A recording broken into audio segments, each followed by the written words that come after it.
Question de société et judaïsme, nous sommes en compagnie du rabbin Jonas Jacquelin. Bonjour monsieur le rabbin. Bonjour Léa. Vous êtes rabbin de judaïsme en mouvement. Alors aujourd'hui, nous sommes le vendredi 13 et dans la culture populaire, le vendredi 13 porte malheur. Alors qu'en est-il au juste de la superstition? Est-ce que cela existe dans le judaïsme justement? Comment définirions-nous le terme, cette notion de superstition dans le judaïsme, si ça existe? Alors c'est drôle parce qu'effectivement dans la culture populaire, c'est inspiré, je crois, du christianisme. On a l'idée selon laquelle le jour de la semaine, quand il tombe un 13 du mois, devrait ne pas porter chance. Oui. Alors évidemment, c'est une idée qui est tout à fait étrangère au judaïsme.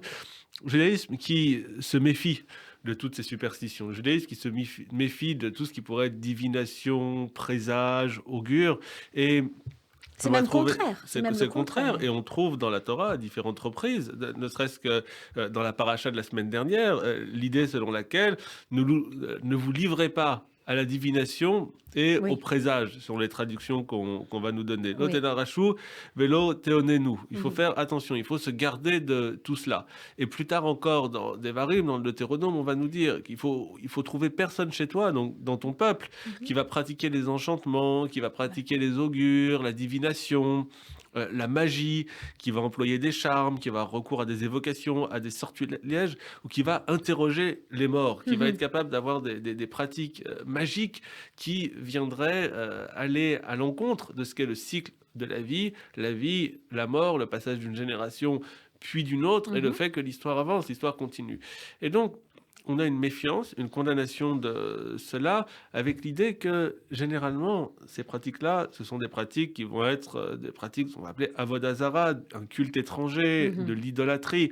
Le fait qu'on va chercher à utiliser certains objets, certaines techniques, faire confiance à des gens pour avoir ce qui serait Ouais. de la prérogative du divin. Donc on va trouver une grande méfiance dans la tradition juive, et non seulement une méfiance, mais un refus et Mmh. une condamnation de tout ce qui pourrait être ces superstitions et qui font sortir l'être humain de sa route et d'un rapport, je dirais, Mmh. authentique au monde qui l'entoure, authentique à ses semblables et authentique au Créateur, authentique à Dieu. D'autant plus que, il y a cette notion de libre arbitre et que finalement, ce qui nous arrive en partie, c'est la conséquence de nos actes. Qu'il faut prendre bien conscience de ces actes et que l'on a le choix et qu'on peut, choisir telle ou telle, action dans sa vie.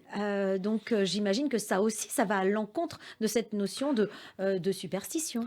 Évidemment, et on part de l'idée, il y a véritablement des choses aussi qui ne dépendent pas de nous et qui sont des choses données contre lesquelles des pratiques Oui, magiques oui. ou de prière ne pourraient rien changer. Alors Dans Brarot, par exemple, c'est dans la Mishnah, on va parler de qu'est-ce qui serait une prière vaine. mmh.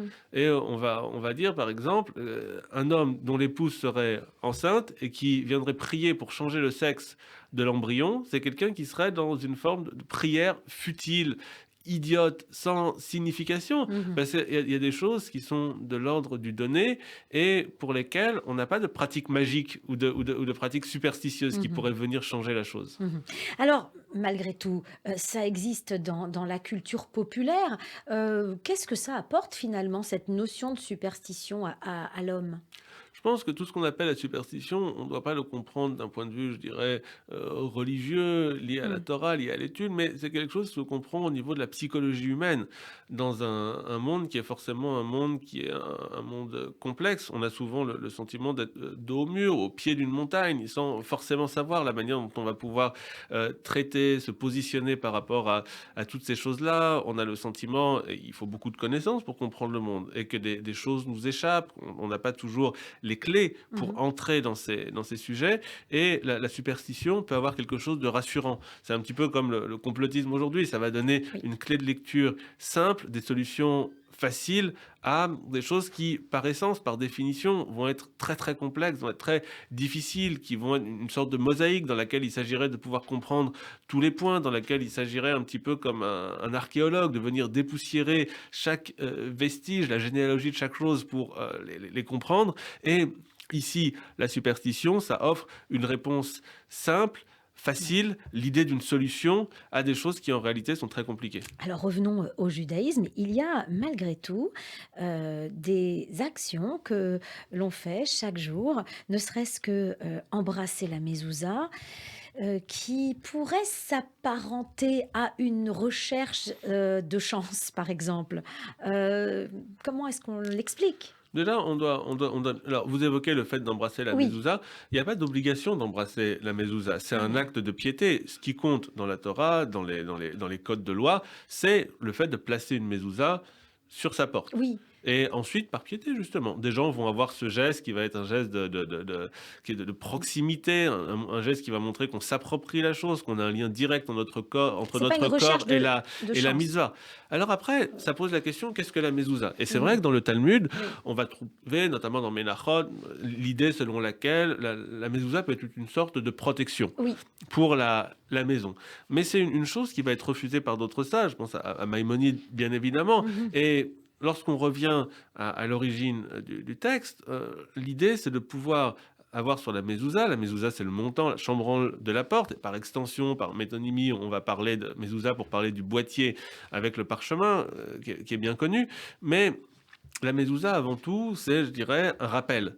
C'est mhm. le rappel quand on entre dans une maison et quand on sort d'une maison, quand on est dans l'espace privé et dans l'espace public, qu'on doit toujours être gouverné, guidé par un enseignement qui est celui de la Torah. Et donc, certains vont voir dans la mezouza une forme de protection, une Oui, petite amulette, ce qui est assez étranger à la tradition juive, qui va, au contraire, voir dans la mezouza, je dirais, une source d'étude et le rappel de l'importance de la compréhension, de l'étude de la Torah et de sa présence, quel que soit l'endroit où on se trouve. Et il y a un petit peu dans la mezouza un enseignement qui nous rappelle ce que tu es chez toi, ce que tu es à l'extérieur, ça doit être la même chose. Tu peux pas te contenter de suivre des principes chez toi, avec ta famille, et à l'extérieur, avec ceux qui te sont étrangers, de vivre de manière différente. C'est mhm, un appel à la cohérence, à l'authenticité, et surtout à l'idée qui veut que cet enseignement qui nous a été donné nous accompagne c'est ça. partout où on est. C'est donc un appel à la conscience. On peut le voir comme ça.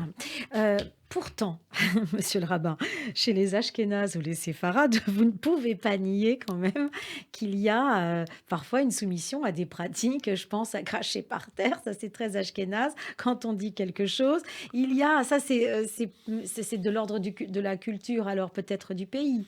Ou comment expliquer que Effectivement, dans on toutes a, les on a, cultures, on a il y toute une a... série de croyances ou de pratiques, Oui, de gestes qui peuvent être assimilés parfois à des un peu de superstitions. ouais. Tout dépend ce qu'on met à l'intérieur. Et c'est vrai qu'il faut avoir beaucoup de respect pour ce qu'on pourrait appeler le folklore. Certains Oui, parlent de ça avec un peu de condescendance. Pour moi, c'est très important parce que c'est ce qui fait la culture, c'est ce qui fait le quotidien, c'est les, mhm, les habitudes qui nous lient au passé, qu'on a envie de transmettre, qu'on a vu chez nos ancêtres, qu'on a c'est envie de ça. voir chez nos enfants. Donc, c'est des choses auxquelles on est bien évidemment attaché, mais il s'agit de le faire avec un peu de recul et de pas forcément venir prêter à des choses qui n'en ont pas un pouvoir. On Ouais. dit, hein, on parlait tout à l'heure, enfin, c'est vous qui évoquiez la question du libre arbitre, Oui, et on a dans les Pirkei Avot qu'on étudie en ce moment, hein, pendant le Homer, l'idée que Akol bidei Shamaim, chutz mirat Shamaim, tout est entre les mains des cieux, sauf la crainte des cieux. Donc c'est-à-dire qu'on a l'idée que Dieu peut tout contrôler, sauf la crainte ou le respect qui nous inspire. Et mhm, donc il y a beaucoup d'humour en réalité dans cette formule. Et chez les sages qui vont avec déférence, révérence, insister sur le pouvoir divin, mais qui vont montrer, tout ça c'est très bien, mais ce qui va compter c'est aussi ce que font les hommes, la manière dont ils sont capables de prendre des décisions. Et le judaïsme, c'est une tradition de liberté. On n'est pas dans ce qui serait une providence ou un mektoub qui oui, oui, bloque oui, tout, ouais, qui veut que ouais, tout soit écrit et que les gens qui vivent seraient déconnectés de ça, de leur réalité, de leur destin, leur quotidien. Non. Tout est entre les mains des cieux, sauf la crainte des cieux. Et mhm. donc, c'est aux hommes, aux femmes, d'être capables de décider la manière dont ils vivent les choses et se dire qu'ils ne peuvent pas être prisonniers, je dirais, d'une pensée magique, de superstition, Oui, qui les inscrit dans quelque chose qui les déresponsabilise et qui laisse entendre que leur destin leur quotidien, leurs choix sont des choses qui leur échappent et qui seraient déterminées. C'est presque dangereux, C'est même, c'est très finalement. dangereux. Parce que quand on se soumet à cette superstition, comme vous le disiez, ça les déresponsabilise, mais ça les dédouane de toutes les actions. De toute leur responsabilité. Voilà, Et oui. le judaïsme, c'est avant tout la responsabilité. Donc on est vraiment dans deux mondes, deux atmosphères, deux univers, j'allais dire, totalement différents. 2 salles, 2 ambiances, c'est Bon, ça? c'est exactement ça. Merci, merci, monsieur le rabbin. C'est quand même vendredi 13 aujourd'hui, le loto, on va y jouer quand même, vous allez y jouer vous-même. J'ai jamais gratté un jeu ou coché pour un ticket de loto, mais il faudrait peut-être que je m'y mette. Bah écoutez, vous me direz la semaine prochaine. Shabbat shalom en attendant. Shabbat shalom. Et si je gagne au loto, je vous invite alors. Super.